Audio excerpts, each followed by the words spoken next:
Mpasi Betty Speaker Mukono District Government. Twagala okwebaza President Museveni bwe yavuddeyo kwogera ku eri eggwanga n'atulaga nti mu kisanja kino omwaka guno ogw'ebyensimbi agenda kyusa mu nkola ye alume ku mannyo oba kangazeeko naddala eri bannaffe abali b'enguzi mu ggwanga lino. Okwogera kwe kwabadde kulina essuubi erisobola okuleetera lwakuba nti essuubi ettono eri omuntu yenna agoberera ebyobufuzi by'eggwanga lino. Omwaka guli ogwedde twalaba minisita wa IGG omukyala Betty Olive Namusango Kamenya bwe yavaayo n'ateeka mu lujjudde obuli bw'enguzi obufumbekedde eri abakozi ba gavumenti, eri bammemba ba paalamenti, eri State House, eri ebitongole bingi n'agenda mu maaso ng'atulambika. Kyokka President Museveni bwe yavaayo ku nsonga eyo era comments ze yali kololo nga akola address ku Anti-Corruption Day oba ku buli bw'enguzi nga buvumire, yavaayo n'agamba nti abannayuganda kye tubebazaako nti bwe balya ssente bwe bazibba bazinvestinga wano.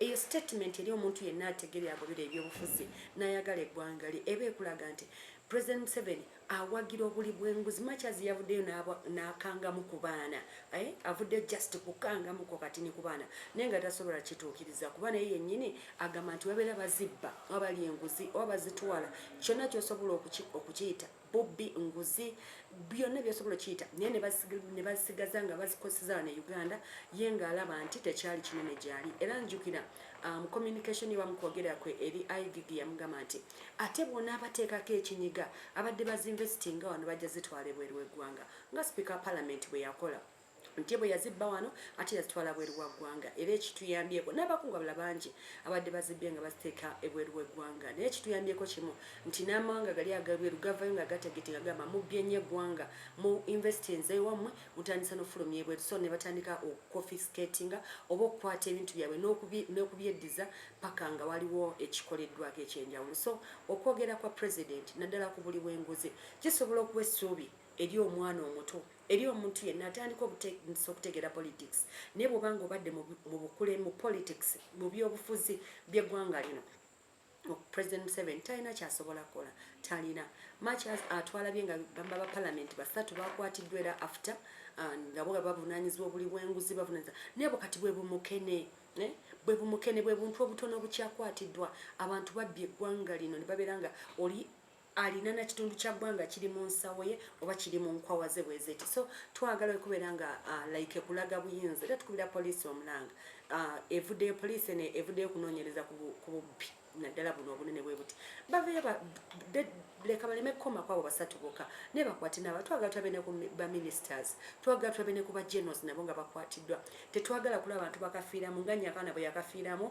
nga nema emenya ebintu ebyali mu ntobazi naye twagala tulabe ne ku banene abasingako nga ddala ebintu ebibeera confiscated ne babeera nga tulabawo ekyenjawulo ekikolebwa ku lw'eggwanga lino. Saga y'ettemangalo yatuleka bubi nnyo abantu ne balya ssente wano eno eventually paka nakati tukyogerako bwogezi ng'ekitayita so bingi bitumalamu amaanyi ng'eggwanga. Nze ndowooza President Museveni talina kipya kyeyogedde era nze siina kipya kyensuubira mu kwogera kwe kuno okuggyako nga poliisi ebudde neeyongerako kati tulina basatu ne tulina Prime Minister mubabba amabaati tulina bayina bali awo bali free n'abala bonna bakwata bukwasa oli Nandutu ne sister we baakoma. So statements za President zibulamu enforcement zibulamu omukono ddala ogwagala oguli personal oguli passionate nti ekintu kikoze nkyagadde kankiremereko kibulamu ekyo erife bannabyabufuzi ne bannayuganda abategera politics bwatambula. Erinnya eryange nze Nakadu Dora Nsoboga Remba munammwe Speaker wa Mukono Municipal Council. Nayanza nnyo neyanzegesebo kitwebaza omukulembeze w'eggwanga okukwata abo abantu abasatu naye ekyamazima ekyo tukyakootakootera mu Gaalumonde enguzi tulina kugijjako from the grassroots kuva wansi nga twambuka nti abo abantu abasatu be bakutte nti bali banguzi si be bali enguzi bokka mu Uganda ensi yonna ejjudde corruption people corrupt kuvira ddala waka omukyala n'osaba omwami wo ng'oyagala oba lugoye lwa mitwalo 10 naye n'omusaba 12 ng'era 2 giri ogyezibise yo naye eba corruption. Abaana ku masomero namusaba ssente za tuwa mutwalo gumu kitundu asaba 2 5 zibe zize corruption nyingi so tukubiriza buli kinoomu okuviira ddala ku masomero ffe abakyala abali awaka n'abaami tukubiriza abaana baffe obutalya nguzi kuba tugambye nti ne ku masomero gyennyini ekola ki gyeri etandikira ddala waka waffe naffe abakyala n'abaami naffe tube nga tujjawo enguzi nti obanga kintu kyaka kya mitwalo 10 leka kibe kya 10 nazo osabye omwami toyongeramu ndala kuba ezo zoyongeramu kikolimo ezo nazo ki ebanguzi so omukulembeze w'eggwanga tumwebaza kituufu naye keyakakola ke katono ennyo agende mu bitongole ebya poliisi enguzi tugiraba nga mpitirivu ono batugamba no police bond ngera babiwandiika nako naye it's just a slogan, it's not a reality. Kizibu nnyo okutoa omuntu nga towaddeyo kasente naye nga liba tugamba police bond is for free okitegeera so eyo wakawansi mu bitongole ebyo nayo n'asagula najja mu masomero najja mu buli kitongole netuwulira nti ku mupoliisi abagundi 10 babakutte lwakulya nguzi ba traffic officers abali mu nguudo kintu kidogo nefuka kintu kidogo kuba kati nze wenkuwa enguzi nga taya yange ine ekizibu olwo mba ngenda causing accident kutta abantu oba enguzi gyemankuwadde emitwalo 2 oba 5 ebensevinga so corruption eri everywhere tukubiriza omufenga abakulembeze especially me tumukubiriza akole asagule takwata abo bokka n'abamabati addemu abasagule abo tubalabeko nga nabo babatwala baswale mu constituencies zaabwe mu bantu baabwe babba baabwe ne bakyala baabwe ne basazaala ne bannezaala awo wakirika nawaddawaddako naye ng'ekyo ekyabasatu sikirabamu nnyo makulu. Nze Haji Segailo Command District Councillor Mukono District Local Council era nkiikirira ekitundu ky'Ennyenje Seeta olukiiko lwa disitulikiti.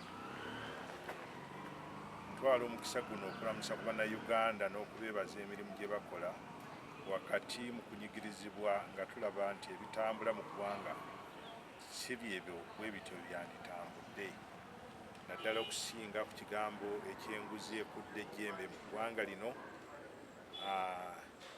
Njagala okwogera ku kya pulezidenti w'eggwanga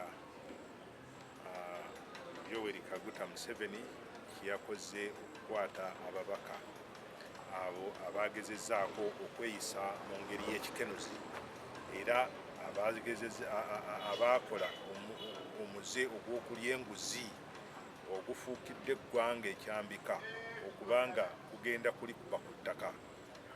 Naye nga tetunaba kubeera ku babaka bano abakwatiddwa yadde okugamba nti tubasalira omusango, njagala tuteekeyo obuvunaanyizibwa obunoonyereza ku nsonga eno naddala okubeera nga erungamizibwa bulungi obujulizi buveeyo obubaluma abantu abo bavunaanibwe ng'amateeka bwegakola ki bwegagamba. Naye waliwo n'ekirala eggwanga nga terinakiva ku maaso kikyalina ku mwoyo. Eggwanga lino lyafuna enjega ku mabaati g'e Karamojja. Abantu mu ngeri y'emu baakwatibwa mu ngeri eyo era ne batwalibwa ne Luzira ne basimbibwa ne mu kkooti. Emisango gyabwe gyatandika okugenda nga giwandagala nga gisosola abaana n'ebyana. Mulundi guno ndowooza tekyandibadde bwe kityo. Wandyagadde omuntu yenna obujulizi bwe babulumye ekibonerezo akifuna ekibeere ekyokulabirako eri eggwanga era abalala abadde bagezaako okutambulira mu zoogo batandike okufuna kukola ki okwefunya bamanye nti ekintu kye tukola tetukikola tetukosa muntu tukosa ggwanga lyonna. So mu nsonga eyo mpagira Pulezidenti Museveni ne Sekuwagira nti ye nga yabadde kaliisoliiso okukwata abantu abo aweeyo obujulizi obubaluma abantu abo bwe baba nga omusango ogwo baaguza basibwe oba bavunaanibwe. ddala NRM erwanyisa enguzi, erwanyisa obuli bw'enguzi, erwanyisa okukozesa obubi obufuusizi. Bulijjo abantu bagamba Pulezidenti Museveni tafaayo ku buli bwa nguzi, awagira Bannayuganda okulya enguzi, naye ng'ate beerabidde nti Pulezidenti Museveni ku myaka gye yatambulako n'ebigere okuva ku State Square paka e Kololo ng'alwanyisa obuli bw'enguzi. kakati ku luno abalaze abantu bagaya taluma kati embwa etandisa okukola ki luma. Bannayuganda tubasaba bababe bakakkamu kubanga kati kino ekiriwo kiyamba buli omu. Amakubo mabi otumira amakubo gano esente zaweebwayo esente zaweebwayo gavumenti okulaba nga amakubo gakolebwa, naye kyamazima amakubo gakola mu mwezi gumu ekkubo lyononese obona buli bwanguzi kubanga standard y'oluguudo kwate balina okulikolera terukoze ekitego. Service nyingi nnyo nga bolaba ziba zizingidde nga mu parish development model ng'omuntu pulezidenti yalagira abafune miliyoni emwe n'obatuuka babawa 300 babawa 600 kati bwebuli lw'enguzi pulezidenti bwazze okulwanyisa. Era essaawa eno ndoza mutegedde nti bwemu akwatibwako kubanga bangi badde balowooza mulaba batakwatibwako. Buli omu akwatibwako, mulabye ababaka aba parliament abali munda, mulabye baminisita abakwatibwa emabegaawo. Kakati ndowooza buli omu waali ategere nti wenyigira mu bikola by'okulyenguzi ojja kukwatibwako. Amanya Gonja Fred asinziira Katosi, omusajja mukulembeze nga tugenda kwogera buli bw'enguzi oluvannyuma lwa pulezidenti okwogera. Pulezidenti yayogedde bulungi naye ebigambo bya pulezidenti mu kaseera kano byo byogerebwa, naye mu kwogerebwa ekyamazima buli lunaku ebintu bigenda bugenzi mu maaso. Kati ffe olwali tunuulidde obuli bw'enguzi nga bwo enanda gye bulanzeemu bwava ne ku levo zonna ez'enjawulo. Kati ffe abeeno buli omu waali bwakaabira, institutions zonna zijjudde buli bwanguzi. Ffe tuli eno ng'abalunnyanja tuli mu kukaaba buli bwanguzi, n'osiŋŋaana komanda w'amagye nga Simon adumira amagye g'emukono ng'ekyamazima ali mu kubba abantu ng'ababbira ku midumo gya mundu ne yunifoomu y'amagye ng'akolagana n'ebitongole byonna omuntu ne bakubba ne bakubbisa amaanyi. Example nga nze mwennyini ayogera nabbibwa nakati ntambudde ndi mu ofiisi z'aba-RDC baddiso baani noonya obwenkanya naye nga nziba anyagulako ebyange ebiri mu mateeka. Abakugu bonna bakoze buli kisoboka nyambibwe yalemererwa. Kakati obuli bw'enguzi obwogerebwako nga ne institutions za gavumenti zonna bufundekedde muli n'otunuulira ddala nga ekyambalo ky'omusirikale w'eggwanga kyekikulembedde emundu ya ggwanga bali mu kubbisa maanyi ne bakubbako ebyo byonna ne babitwalako. Buli layisensi ogirina buli kyokirina n'olw'ensonga eyo tutunuulira ebigambo ebimu nga byakwogerako bwogezi naye nga tewakyali kyakola. Naye nga ffe tusaba abalina obuyambi bwonna, tusaba ebitongole byonna batudduukire batuyambe ku lw'obubbi enziba gye tubbibwako nga tubbibwa ku midumo gy'emmundu.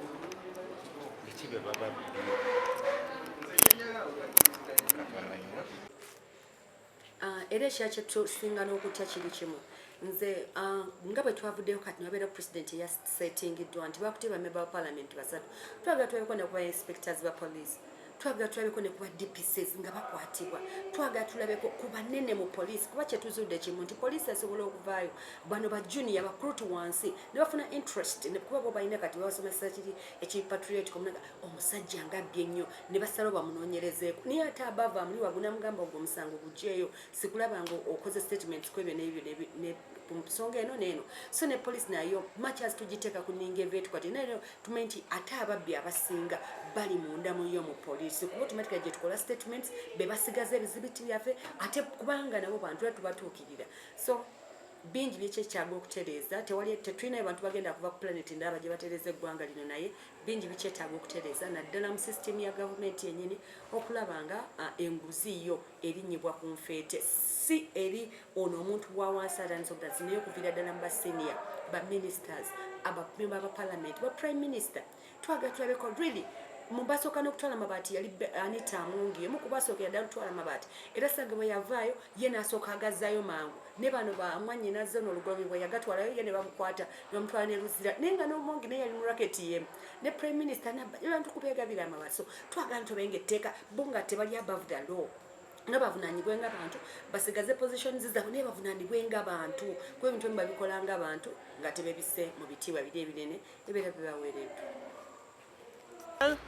Buli abantu abalya nnyo enguzi as a government efiirwa service delivery tekendeera. For instance, oluguudo luba lwakawumbi nga lugenda kuba tamakiti ngukawumbi ako olina kwezaako miliyoni 8 kati biri ebibiri gye biba biraze eyo ebanguzi waka abasode wakateba straight service delivery bapuwa walibe kiba nga kizimbe kya somero nga somero teka ne example ng'ekyange ekya Kiwanga Umeya kigenda kuba kya miliyoni 9 kati bakozesaako 9 guno 6 ne batakukozesa waka aba mubi service delivery teba nungi. Therefore buli enguzi webeera mu ggwanga ekyamazima ffena tufiirwa kuviira ddala ku muntu wa wansi kyokka ng'omu oba babiri be baganyuddwamu n'abaana baabwe okusomera amasomero amalungi nga gabana kububakaaba nga lyebisisinkana bye bino Saalumanya ayandibadde agenda mu ddwaliro n'afuna service n'asangayo eddagala enguzi eba yalikosa. Ebizibu eggwanga lyebisobola okwolekera keekana akasandali ke tulimu nti omwana atuuse okusoma nasale ng'asomera akakadde kamu emitwalo 8. Eyo yonna nsonga ya bukenuzi singa amasomero public schools gabadde nga gakola ekyo kigasaanidde okukola. Amazima ga Katonda tetwandifunye kwekanama kwa miwendo nga tuweerera abaana. Tetwandidabyeyo muntu agenda kugula bulamu ng'abugula miliyoni 10. Kubanga okujjanjaba n'eddagala teriwa musolo mu ggwanga tulowooza nti mweriri yandibadde eggwanga lirina obusobozi okufuna eddagala lyonna erijjanjaba abantu n'abasawo tubalina naye ekigambo ky'enguzi awo kitutuusizza. Eggwanga likoseddwa nnyo ekigambo ky'enguzi. Ekintu kye wandikoledde essente ziri official zisobola okubeera emitwalo nga 15 mu 25 mu 20,000 naye okikolera kakadde kubanga ateeka okikola agamba sijja kikola ntiiru ng'okoze kino okusobola okuyitawo. Ekirala omuntu nga waatudde ateeka okubanga omukono gwe gwe gubulako okutambuza ekiwandiiko kyo n'agaana okuteekako omukono gwokka n'agaa nti bw'otayita nakakadde eno omukono sijja guteekako. Enguzi bweti bwetukosezza ti ensimbi ezo singa ziba nga zisigaddewo ng'ozikozesa ggwe ng'omuntu wandibadde tokoseddwa naye azitutte ng'ate omulimu gwakukoledde gwe gwateekeddwa okukola gwe yasaba nga gavumenti neegumuwa oba ekitongole nekigumuwa ng'ateekwa kugukola ku bwereere kubanga asasula omusaala naye tagukoze ate n'akuggyako n'ensimbi. Enguudo njagala okwebaza gavumenti nti enguudo ezimu naddala nga tulina Uganda Road Fund erina weeyambyeko awamu naye ng'eggombolola tuli bubi nnyo era njagala okutegeeza nti enguudo zaffe mbi ddala. Njagala okusaba abakulu aba Uganda Road Fund, njagala okusaba ministry n'okusaba minisita yennyini nti nga Town Council empya atuyambe kubanga Town Council empya tezifuna ssente za Road Fund. Twesanga nga Town Council bakuwa kilomita 4 bakuwa miliyoni 4. Miliyoni 4 zigenda kulima kilomita 1 bwe babanga balimye first class malamu. Miliyoni 3.5 zezirima kilomita eyo. N'olwekyo bwe tubanga tufunye miliyoni 4 zigenda kulima kilomita 1. Kakati kitegeeza enguudo endala zonna tezigenda kubanga zikolwako. N'olwekyo nja kusaba gavumenti, nsabe ne minisita yennyini, ate nsabe n'abakulu ab'ebitongole ebikwatagana n'ebyenguudo bituyambeko tusobole okubanga naffe nga Town Council empya tubeera constant oba batulabawo. Amagombolola gali amakadde ge gafuna ssente kati nze nsheyalinga ne Kasawo sub county efune miliyoni 15 eza Road Fund ne batuwaako miliyoni 4. Kati emiliyoni 4 tolina byogenda kukola. Kitegeeza omwaka gugenda kuggwako nga balaba nti gwe tolina kyokoze. Kati Nagojje gabana Namatabe gabana ne Nagojje. N'olwekyo tusaba Town Council empya baziteeke mu consideration tusobole okubanga naffe tufunayo ssente zigenda tuyamba mu kulima n'okuteekateeka enguudo za Town Council. Yasuulwa mu kiziru nga bijja mu mwalo gw'e Katosi. Nina omwana ampulira bamuyita Semba yakwatibwa ennaku z'omwezi nga 12 n'amuvuga paka mu balakisi y'e Katosi e Bugula n'amutwalayo n'amuggyako ebyennyanja n'epikipiki n'abisigaza n'amuvuga n'amutwala ku poliisi e Katosi.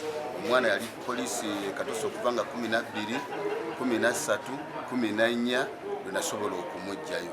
Namugjayo ne mweyimira ku poliisi bondi ne baŋŋamba ŋŋende mu balakisi batuwe ebyennyanja. Nensindika omwana agende mu balakisi yamumma ebyennyanja n'atugamba muddeyo ku poliisi. Bwe namukubira essimu maliwa buli bwanguzi bwa mirundi mingi.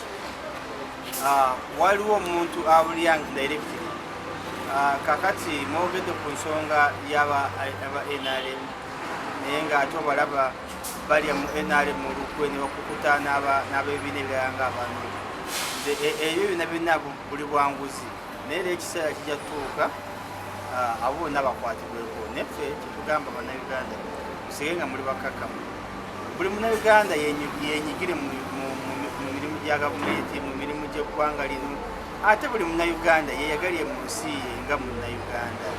Okuba kukola nguudo zigwebwaga amasomero gagwebwaga amalwaliro, abantu bagamba teri ddagala mu malwaliro, nate gavumenti eweereza eddagala mu malwaliro, eddagala ligenda wa libbibwa. Naye kuno mulabye ndowooza bangi bali bakayana nti emulago teri ddagala, mwalabye direkita eri aligulira ali munda ne gurupu ye. So nsuubira twewale obuli bw'enguzi, ate twagale nnyo gavumenti eno, ate tuwagire nnyo Pulezidenti Museveni mu kaweefube w'okulwanyisa enguzi eggwanga lino. Sigiwagira n'omulundi n'ogumu.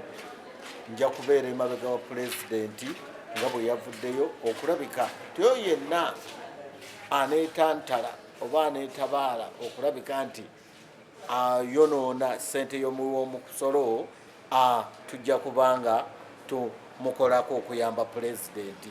Kyensuubira nti akasente ako akaalibadde kagenda mu nguzi kasoboka okutuyambira ddala mu bintu ebiyamba ekitundu kyaffe ebikulaakulanya nga okulima enguudo, ng'amalwaliro n'ebirala. N'olwekyo ekyo sijja kukyogera na kukirwako nnyo, njagala okutegeeza nti ndi mabega waakyo okulabika nti tulwanyisa oyo yenna avuddeyo okulya ssente y'omuwi wa musolo. Ndowooza nti ng'omukulembeze w'eggwanga bwe yavuddeyo n'aba nga alambise ensonga eno ate era n'awa warning, nsuubira nti ekyenjawulo weekiri ddala, kubanga abamu babadde beekwasa nti pulezidenti abantu bano tabakola ki, tabagambako. Naye nga bwe yavuddeyo tumanyi nti buli omu nga emitendera bwe gitambula ajja kuba mabega waakyo okulabika nti wabaawo enjawulo, era tusuubira nti okusinziira ku bintu bwe bitambula n'omulala tajja kwetantala kubanga akiyingiramu. Erinnya Mulindwa James, Mayor Kasawo Town Council. Njagala okukwebaza olwakadde kano kompadde. Mpoze ekibuuzo obuuzizza omukulembeze w'eggwanga yavuddeyo ku nsonga y'enguzi. Nange nga ssentebe w'eggombolola oba nga ssentebe wa Town Council ya Kasawo, ensonga eyo nange ngiwagira. Era nsuubira nti siyinza kwawukana nnyo naye ffe nga bapolitician omulimu gwaffe kwe kulabika nti tuweereza abantu baffe mu bwesimbu, kubanga gwe bw'okola obulungi kitegeeza olwo ekisanja oba okikoze eki okiguze. N'olwekyo nga meeya wa Kasawo Town Council ensonga eno nange ndi mabega waayo mu ngeri y'enguzi. Nga kyendowooza omulimu gwange kwe kubeera kalondoozi w'emirimu egikolebwa, kati nze njogera mu ggombolola yange. Kakati kitegeeza nti enguzi ng'eno bw'eba nti weeri ezaalituuse miliyoni 2 ne zirima kilomita 3 zigenda kutuuka miliyoni 10 zirime kilomita 10. Kitegeeza omulimu tegujja kubeera mulungi ogugenda okukolebwa mu kitundu kyaffe. Bwe baayise olukiiko ffe tebaatusenga ababaka ba paalamenti, era bye bimu bye tubadde tubuuza kaawa. So enteekateeka ezo zonna ndowooza ansa tugenda zibawa kutandika na Tuesday, kubanga ze zimu ku lipooti ze twagala kaawa atunnyonnyola. Oyinza otya okusenda emmere y'omuntu n'otamusasula? Oyinza otya okugyawo emmwanyi z'omuntu n'otamusasula? Buli muntu yenna agenderera kufuna development oba ogireese kituufu, oba enkulaakulana mu kitundu oba ogireese, naye ate waliwo gw'olekokosezza. tujja kulaba engeri gye tugenda kikwasaganyamu naye katumala okufuna lipooti okuva ku Tuesday. Era nga tukulemberwa munnamateeka Abdallah Kiwanuka Mulya Mayuni Kayungu nga tukulembedde bulungi tugenda kulaba nga buli 100 ekijja mu pulojekiti eno kikola kikozesebwa bulungi enakifuma nga tuduumibwa Mwami Simbwa Fred Kagwa wakula ennume Mukono municipality nga tuduumira mama waffe Nambooze Bakireke Betty Mukono yonna nga tuduumirwa mwannyinaffe Nabukeera ate Mukono South nga tuduumirwa Kayondo Fred Lume Wakuza tetugenda kulaba nga yadde 11 kifubutuka ku ssente.